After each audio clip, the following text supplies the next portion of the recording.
I wonder what you would do if you had the power to dream at night any dream you wanted to dream. And you would, of course, be able to alter your time sense and slip, say, 75 years of subjective time into 8 hours of sleep. You would, I suppose, start out by fulfilling all your wishes. You could design for yourself what would be the most ecstatic life. Love affairs, banquets, dancing girls, wonderful journeys, gardens, music beyond belief. And then after a couple of months of this sort of thing, at 75 years a night, you would be getting a little taste for something different. And you would move over to an adventurous dimension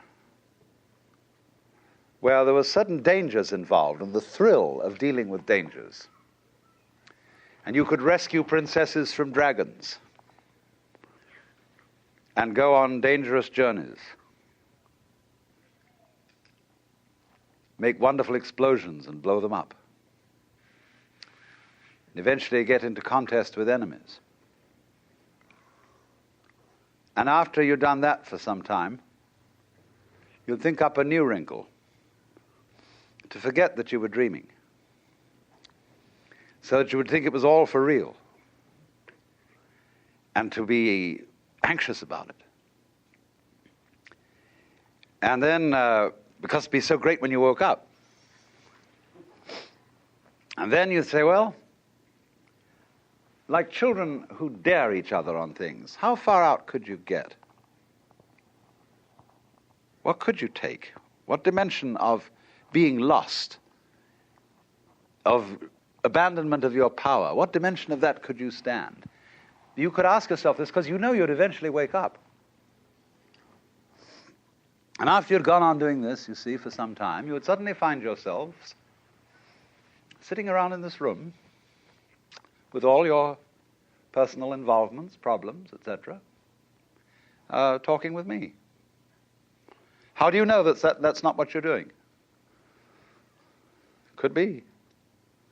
Because after all, what would you do if you were God? If you were what there is, the self.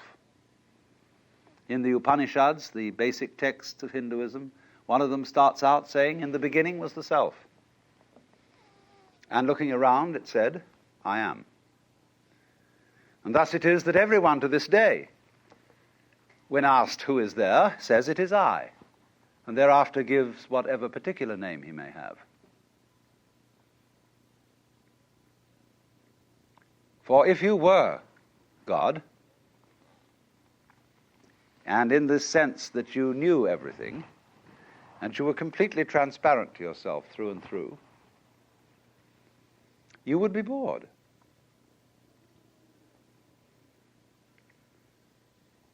Because if, looking at it from another way, we push technology to its furthest possible development, and we had, instead of a dial telephone on one's desk, a more complex system of buttons,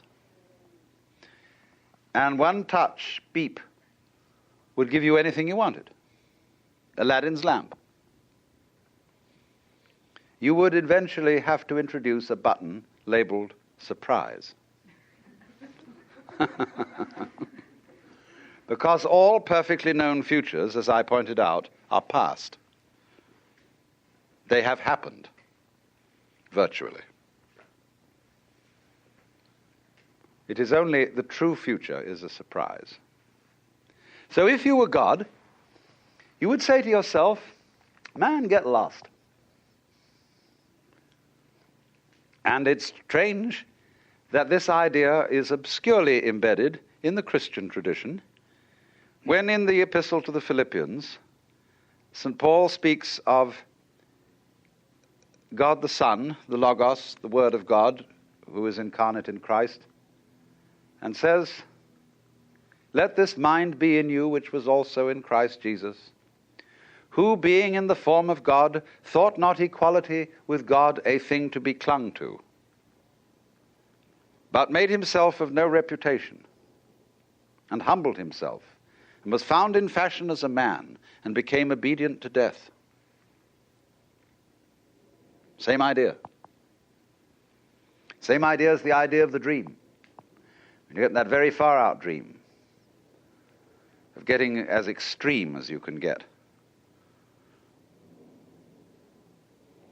And so this then is the basis of the Hindu view of the universe and of man.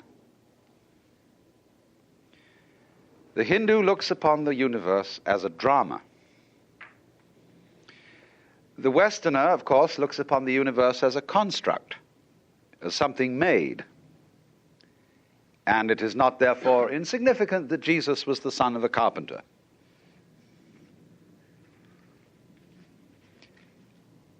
The Chinese looks upon the universe as an organism, as we shall subsequently see. But the dramatic idea is basic to Hinduism. Now, you can speak about Hinduism on two levels, at least.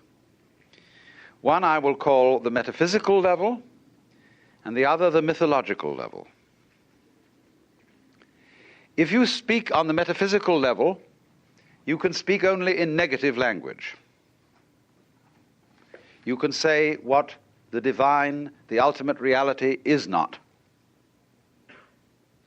If you speak on the mythological level, you may speak of what the divine is like, because myth is not a falsehood, as one uses the word in a sophisticated way. A myth is an image, a concrete image, in terms of which man makes sense of the world.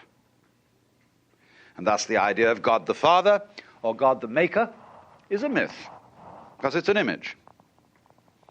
And Christian theologians distinguish equally between two kinds of theological language, which are respectively called cataphatic and apophatic. Apophatic language is negative, as when we say God is infinite and eternal. Cataphatic language is mythological, as when we say God the Father, God is love, and all the positive designations.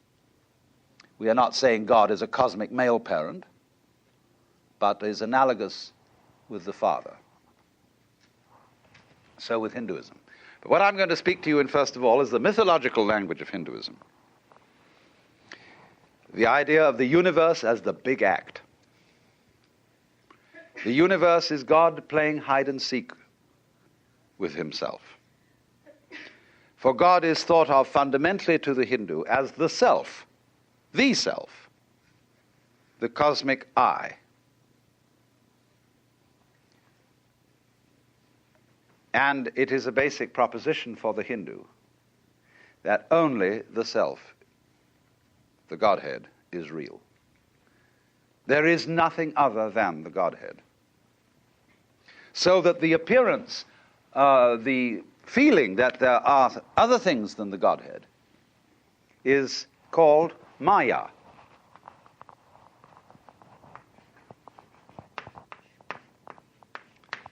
Maya. We ordinarily translate that word illusion. But you must be careful about the word illusion. Illusion is related to the Latin ludere. And that means play. And this is why the analogy of the world is dramatic. It's a play, in the sense of a stage play. Now, when you go to the theater, you know what you're going to see is not for real. Because the proscenium arch tells you that everything that happens on the far side of that arch is only in play, not serious. But the actor, and you will hope that he will be good at it, is going to try and persuade you that it's for real. So that he will so move you that you are crying or sitting in anxiety upon the edge of your chair. And so the audience is almost persuaded to be taken in.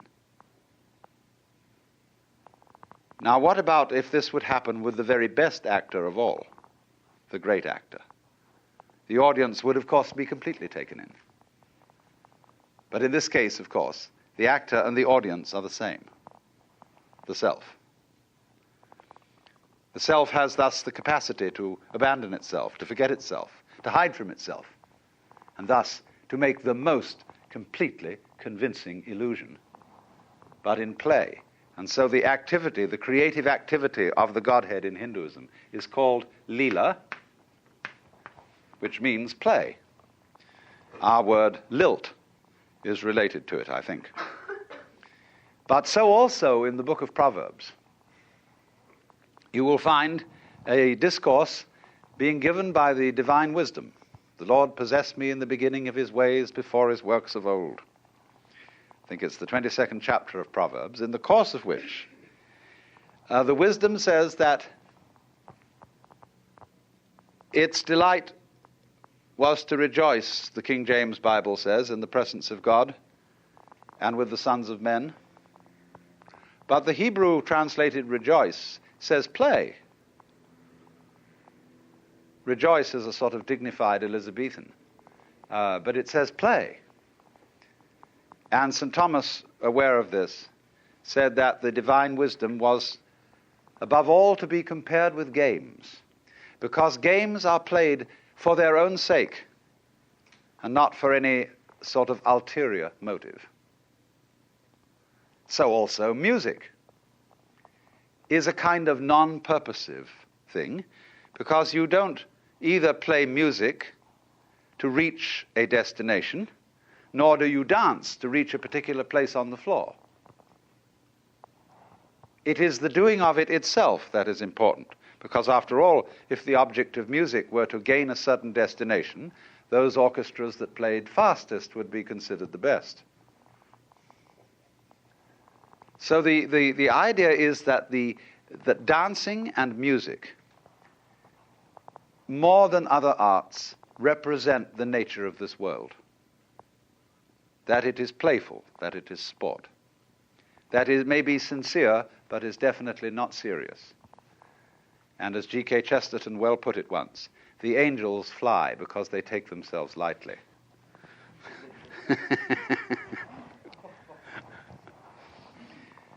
How much more so the Lord of the angels? So if a beautiful lady should say to me, "I love you," and I were to reply, "Are you serious or are you just playing with me?" that would be quite the wrong response, because I hope she's not serious and that she will play with me. I should say, "Are you sincere or are you just toying with me?" Because you see, the word play has many different senses. A person who is playing the organ in church is certainly not doing something trivial. When you go to see a play called Hamlet, you're not seeing something trivial. When the concert artist plays Mozart, he is certainly entertaining you, but it's not a trivial entertainment. But on the other hand, we would use play in quite a different sense, when we mean just fooling around, doing it for kicks. So it is fundamental, as a matter of fact, to both the Hindu and the Christian traditions, that the universe is the play of God. But the Christian thinks of it in the terms of construction play, like building with blocks. And the Hindu thinks of it as dramatic play, of the actual participation of the Godhead in the creation, so that every being whatsoever is God in disguise. Hinduism speaks of the Godhead as, uses the word Brahman. This is a neuter form in Sanskrit from the root brih, which means to grow, to expand, to swell. the neuter form Brahman does not have quite the connotation then, you see, of kingship that we will find attached to the Western idea of God, but is also referred to as Atman. And this word we translate ordinarily the self. So you can have the para,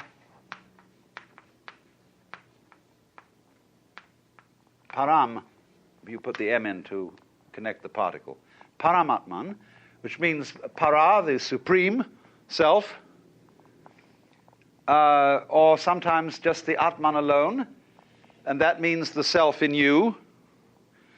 But the fundamental principle of Indian philosophy is Atman is Brahman. Your self is the supreme self. Or it is expressed also in the formula Tat Tvam Asi. Colloquially translated, you're it. Or Tat, that, Tvam, Latin tuam, you, Asi, are. You are that thou art. Tat, of course, is the first word uttered by a baby. Da, da, da, da, da, da. And fathers flatter themselves that it's saying da-da. It's not. It's saying that. Da, da, da, da, da, da. And so it's pointing to thatness in everything. It's very important to see this. Because everything is just that. I can say it in a negative way, which you won't appreciate at first, perhaps. Everything is meaningless. Only words have meaning, because they point to something other than themselves. The sound water is undrinkable, but it points to the drinkable reality. When you say, though, what is that, pointing at the water, and somebody says water, he's not being correct, because what you're pointing at is not the noise water. So it's not water. It's that. Da. And water's a kind of jazz. And it's just doing that. And you can get to see, too, people are a kind of jazz. They talk and communicate with each other, but what does that mean? Well, they get together and they make more people, and they do this and they do that, and they eat and they go on doing this jazz, but it's just jazz. And you begin to see, as you do that, everything's like music, you see. It's all these complicated vibrations, going in all kinds of ways. That's that, or thatness, ta-ta-ta, also called in Sanskrit. So anyway, this is the fundamental notion that you are really what there is, the works. Only you're playing hide and seek with yourself. And on a stupendous scale. Hindus measure time in units which in Sanskrit are called kalpa. And a kalpa is a period of 4,320,000 years. And there are two kinds of kalpa. One is called manvantara,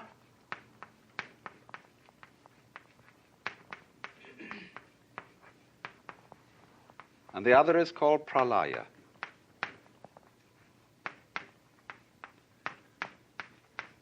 Manvantara is the kalpa in which the universe is manifested, in other words, in which God puts on his big act. And pralaya is the kalpa, succeeding kalpa, in which the universe is unmanifested. And the Godhead does not dream, but is awake to its own nature. So that these are called respectively the days and the nights of the Brahman. And this goes on forever and ever and ever and ever. the days and nights adding up into years and centuries and eons. They speak of crore. There's a Sanskrit measure, crore, C-R-O-R-E. A sort of a word that really I think means umpteen.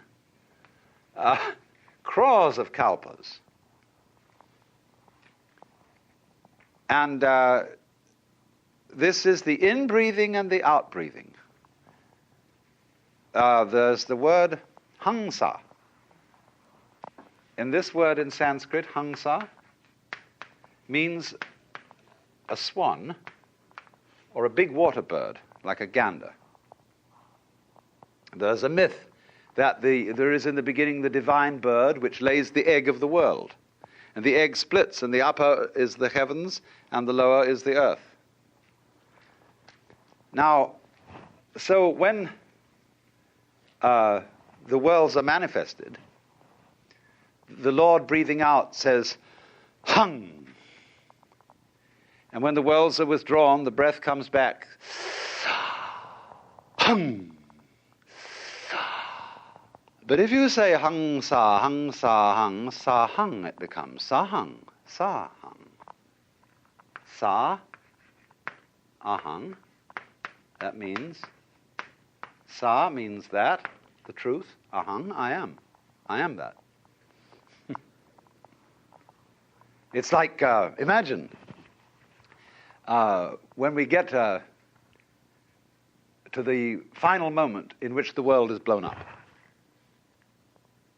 You know, imagine the countdown. This is the end. Somebody's pushed the button. 8, 7, 6, 5, 4, 3, 2, 1.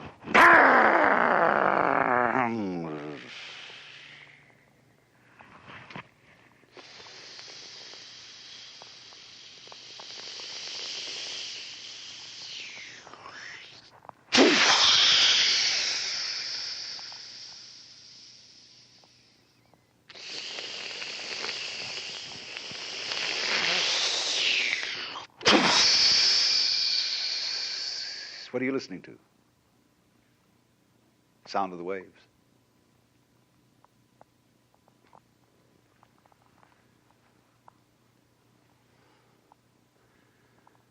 And you can sit and listen to the little waves on the seashore. And you'll get back here into this kind of thinking, and you're hearing the ocean of the universe going. And that's your breathing, too. It's all one rhythm.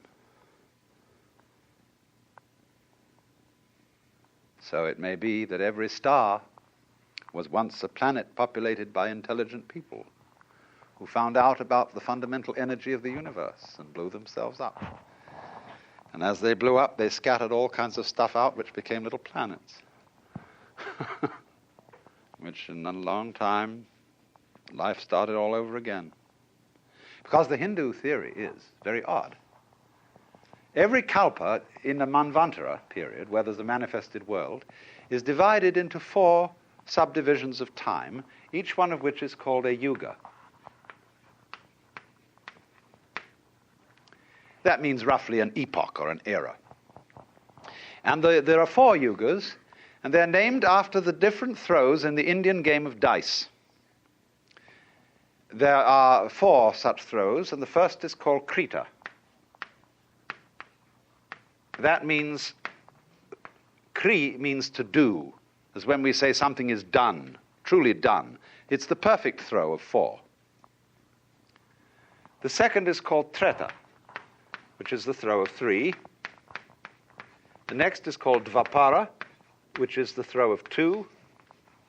And the final one is called Kali, which means the worst throw, which is the throw of 1. Now, each of these periods of the kalpa are of different lengths. Krita is the longest, and Kali is the shortest, and so ranged. So that when the world is first manifested, as in those dreams that I were mentioning to you, the world is in a golden age to begin with. It's perfect.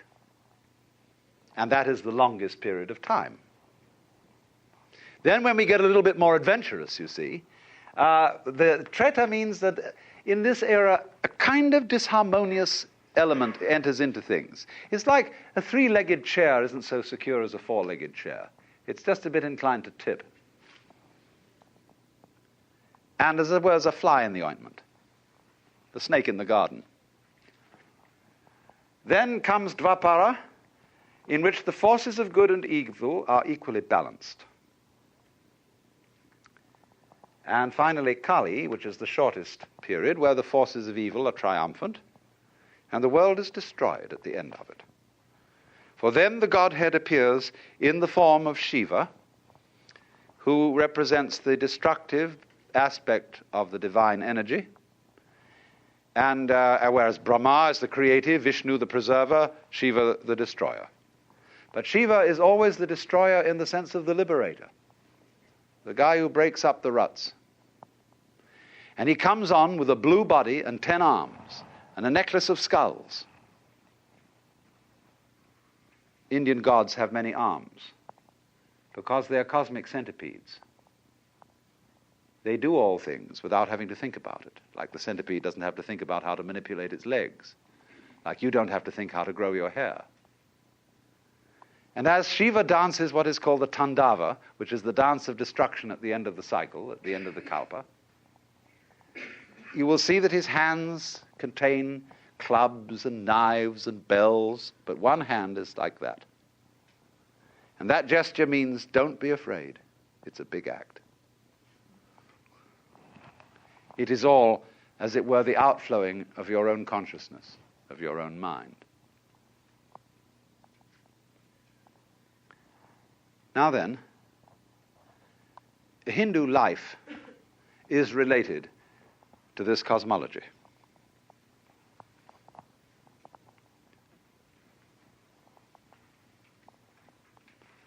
And the objective of life is, of course, in the end, to wake up from the dream when you've had enough. And so the dreaming process is called sometimes samsara.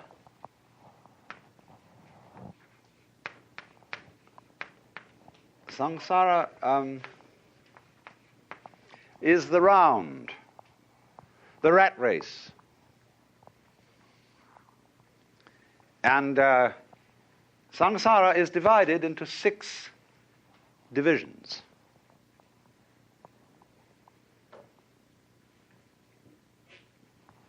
I better draw a map, I think. This is common, you see, cosmology to both the Hindus and the Buddhists.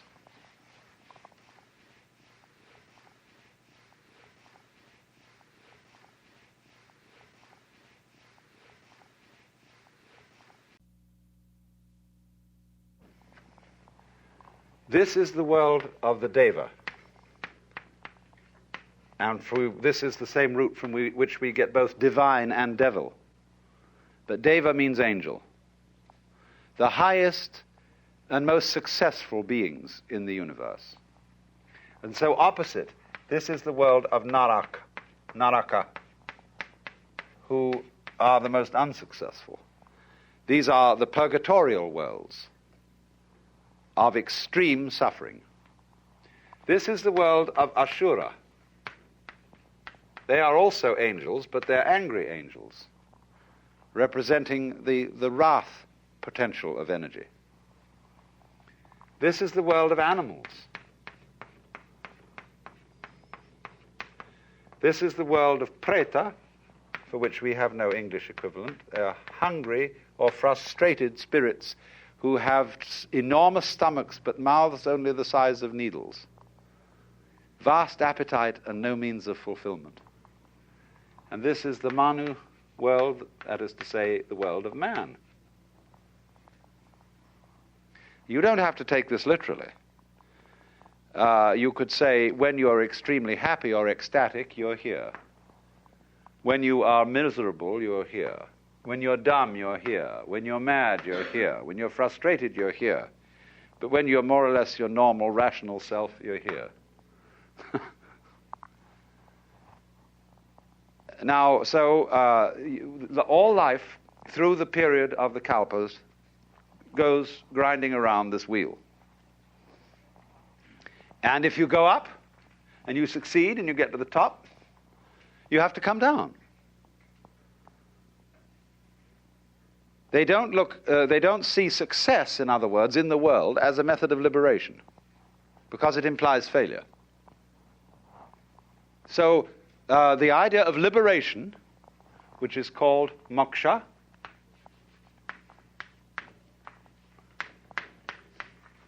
is the ideal of Hindu life.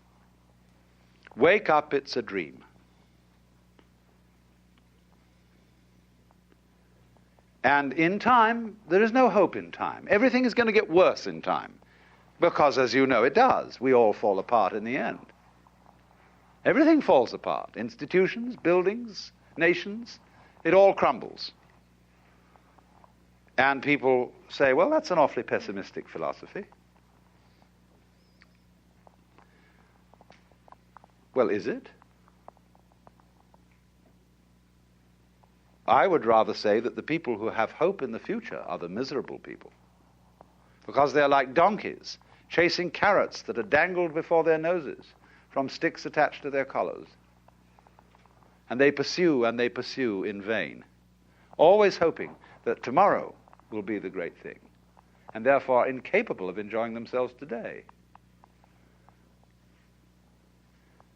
People who live for the future never get there, because when their plans mature, they are not there to enjoy them.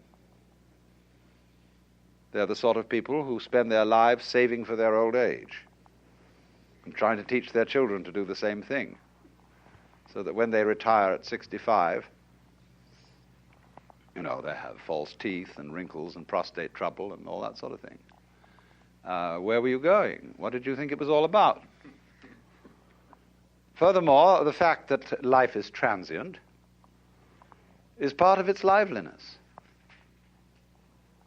The poets, in speaking of the transience of the world, always utter their best poetry.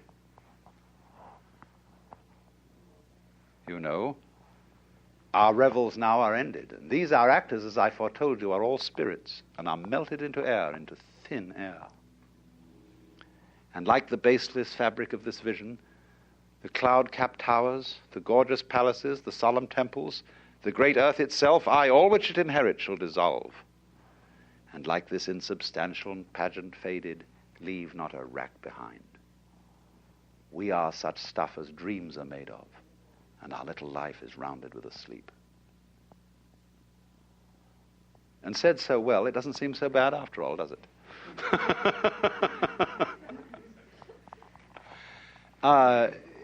You see, there's always in the poetry of evanescence a kind of funny nostalgia.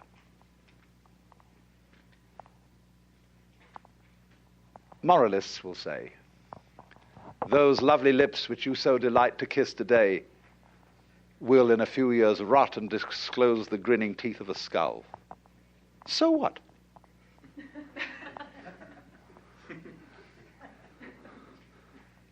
The skull says, lying in the grass, chattering finch and waterfly are not merrier than I. Here among the flowers I lie, laughing everlastingly. No, I may not tell the best. Surely, friends, I could have guessed. Death was but the good king's jest. It was hid so carefully. And monks used to keep skulls on their desks. And people nowadays think that was very morbid. But it's only, I went and visited a chapel in the Via Veneto in Rome, where there's a crypt where all the altar furnishings are made out of human bones. The altars are piles of skulls. There are rib bones arranged across the ceiling like floral patterns with vertebrae representing flowers. And they're all dead Capuchin monks. And there's a funny little monk collecting the admissions up at the top. And he has one of the funniest grins on his face I've seen in a long time. I said to him, on the day of resurrection, there's going to be an awful lot of scuttling up this narrow staircase. People trying to reassemble their bones. Oh, dear Father, isn't that my fifth metatarsal? So,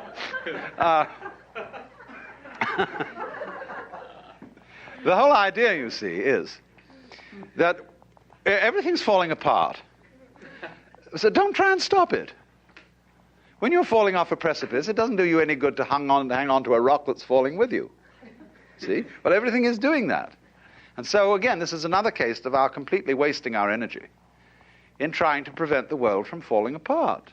Don't do it. And then you'll be able to do something interesting with the free energy. So that's moksha. Because when the Hindu says everything is unreal,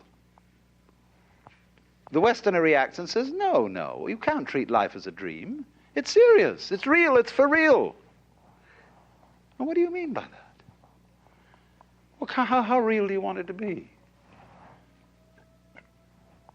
This is, in other words, everything, insofar as it's falling apart, everything is changing, it is like smoke. And we all feel that smoke has a lesser degree of reality than wood. It's an image of the evanescent, of the ghostly. So there's this idea the whole world is this mirage. That doesn't mean it's a bad thing. It's only bad if you cling to it, if you try to lean on it. But if you don't lean on it, it's a grand illusion. So the word maya means not only illusion, but it means art, it means magic, and it means creative power. So this is the big act. And it's perhaps easier to feel the world in that way in a tropical country where death is very common and where you just watch things dissolve before your eyes and yet burst out and grow again. The whole world is changing. Maybe easier to think that way than in our environment. Although when you're out in California, the human landscape changes so fast that no town is the same for 2 years. Any mailing list that you have changes 1/3 addresses per annum. Nothing stays put. The hills are shadows and they flow from form to form and nothing stands. Now, this, you see, is not a pessimistic attitude, therefore, at all. To be able to realize that this world is simply a dream, a dancing play of smoke. Fascinating, yes, but don't lean on it. Life is a bridge, says one of the Hindu sayings. Pass over it, but build no house upon it. And so immediately you see that. This is responsible for the enormous gaiety of certain Hindu sages. This is a thing that often puzzles Westerners. The element of, they expected anybody who's an ascetic or a sage or something to be rather miserable, with a glum face. But on the contrary, you take this character who's going around these days, Maharshi Mahesh, he's always laughing. Because he sees through it. He looks on every side, and there is the face of the beloved, of the divinity, in everybody, in every direction, in everything, playing at being you. And you can look down into a person's eyes, way, way in, and you see the self, the eternal divine. And what is so funny, when it puts on an expression, saying, what, me?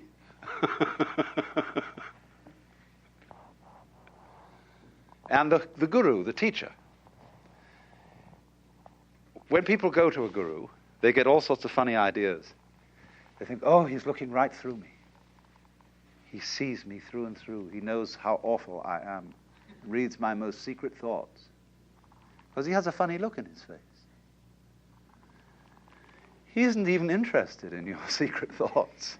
He's looking straight at the Godhead in you, with a funny expression on his face, which is saying, why are you trying to kid me? Come off it, Shiva, I know who you are. But, and therefore, you see, his role is to gently humor you into waking up as to your true nature. Now, of course, as I intimated earlier, the Hindu is therefore saying everybody is God. And this is why when a Hindu greets you, he does this. That is the act of puja, or worship to the Godhead in you. And our theologians get rather worried about that, because, you see, the two conceptions of God are different. Our conception is of the boss man, the king. Theirs is of the cosmic centipede with the many arms, who does not have to think how to make the world, or rather to act the world. That would be an insufferable nuisance. You may think it rather wonderful when St. Thomas tries to explain that God is fully aware of everything that happens, and in every detail is willing each single vibration of any mosquito's wing. But when you really begin to think about it, that approaches intellectual elephantiasis. Imagine the Lord being aware of all the prayers and having to listen to the sort of prayers that go on every night. Woo!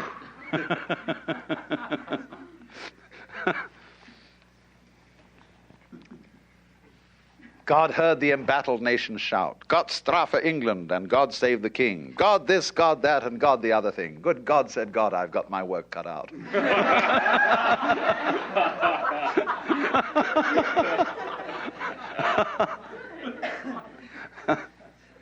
But, so therefore, when somebody in India suddenly announces that he's God, nobody accuses him of blasphemy or of being insane. They say simply, congratulations, at last you found out. And they don't immediately request a miracle. As you see, if we get across someone who says, I'm God or I'm Jesus Christ, they say what they said to Jesus Christ in the first place. Command that this bread, these stones be made bread. And you know, he used to wangle out of it by saying, a wicked and deceitful generation seeketh after a sign, and there shall no sign be given. The Hindu would say, but there is no point in changing it. It's going the way I want it to anyhow. Only really and truly, there is not this idea of God the technician, but rather the power of omnipotence is not to be able to do anything, but to be doing all things, whatever it is that's going on. And spontaneously, without having to think about it, which is very clumsy.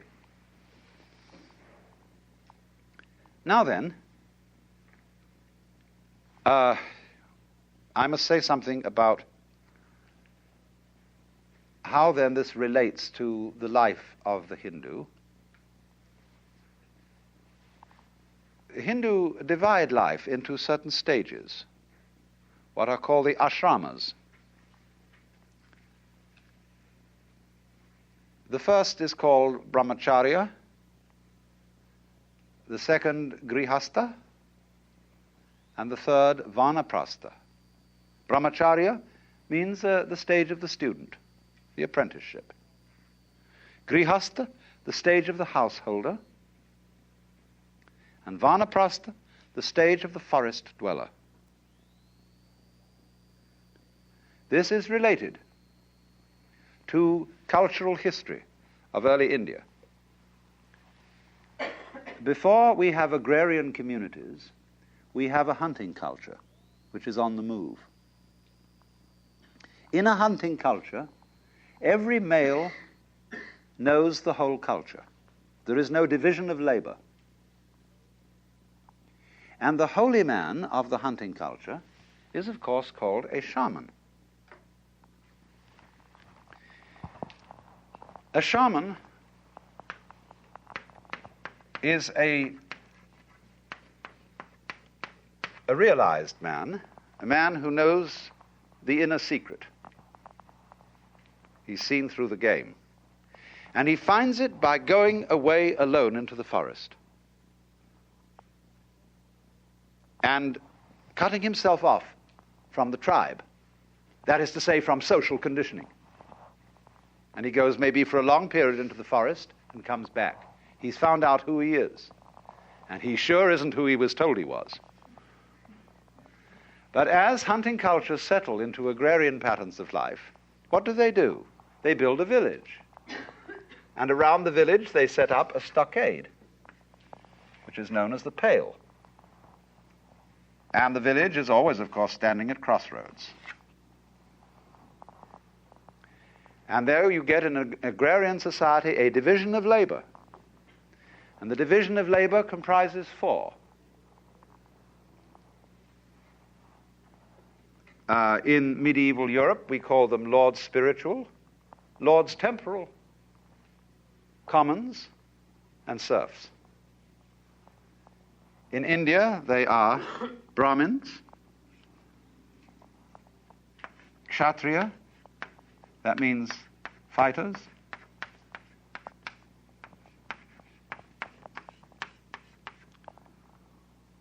Vaishya, merchants, traders, Shudra, laborers. So you've got the priests, the warriors, the merchants, and the laborers. Division of labor. The four sections of town. And so the four basic castes. So when you are born into a caste, and your duty as a grihasta or householder is to fulfill your caste function and to bring up a family. When you've done that, you go back to the forest, back to the hunting culture, and you drop your role, and you become nobody. A shaman again. So a Hindu calls one who does this a shramana, which is of course the same word as shaman. And the Chinese call him a xia man. Shaman. A shaman is an immortal. Why immortal? Because it's only the role that's mortal. The big front, the persona. The one who you really are, the common man, that is to say the man who is common to us all, which you could call the son of man, that's the real self. That's the guy who's putting on the big act. And of course he has no name. Nobody can put the finger on him, because you can't touch the tip of the finger with the tip of the finger. So that means in practice then that when you hand over your vocation in life, which is called your svadharma, that means sva, that's the same as the Latin suus, one's own. Dharma means function. Your own function, or we would call your vocation. When you've completed it, you drop out and become nobody, because you're going to find out now who you really are. You're no longer Mr. Mukhopadhyaya, who is a cloth salesman. You drop that name, and you take on one of the names of God, Swami Brahmananda, Swami, bliss of Brahman. And you may go quite naked, like the Shivite holy men. No clothes. And they just go out and wander and don't make any provision for anything. They literally take no thought for the morrow, what you shall eat, what you shall drink, or wherewithal they shall be clothed. But you see, people respect them. They say, yeah, we got to have those people up there, because they are doing what human being is ultimately supposed to do, and we shall do it in our turn, and so give them some food. Now, naturally, caste, holy men, and all that kind of thing can be exploited. Anything can be exploited and abused. And we can look at it all and say, what a mess. Why don't you do something for yourselves? Why don't you kill the sacred cows and eat them? Why don't you clean up? Why do you permit all this disease?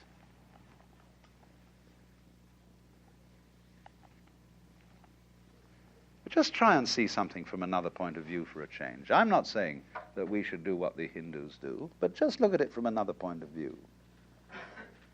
And they would smile at us and say, you really think it's as real as all that? Have you never experienced what's on the inside of this game? See, the trouble with you Westerners is you've never experienced bliss. You've never got down to the root of reality. You don't know that state of consciousness.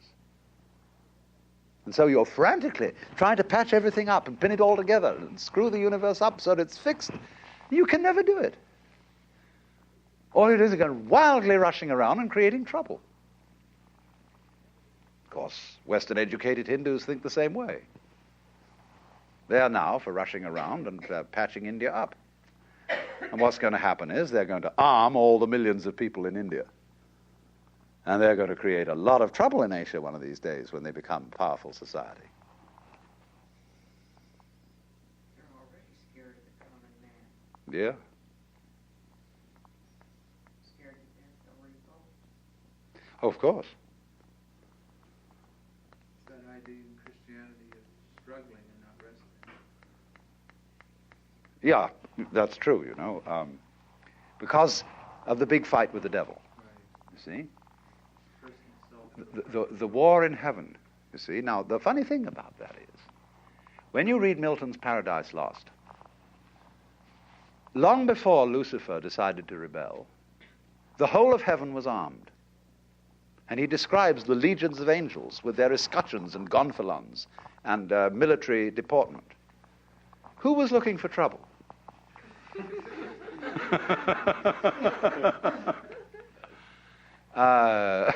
You know, Lucifer was a good guy back then, see? The bearer of light. So the Hindu looks at our Christianity, though, and sort of thinks, my goodness. Here is the eternal self. But in the idea of Christianity, the Godhead is having a real far-out one.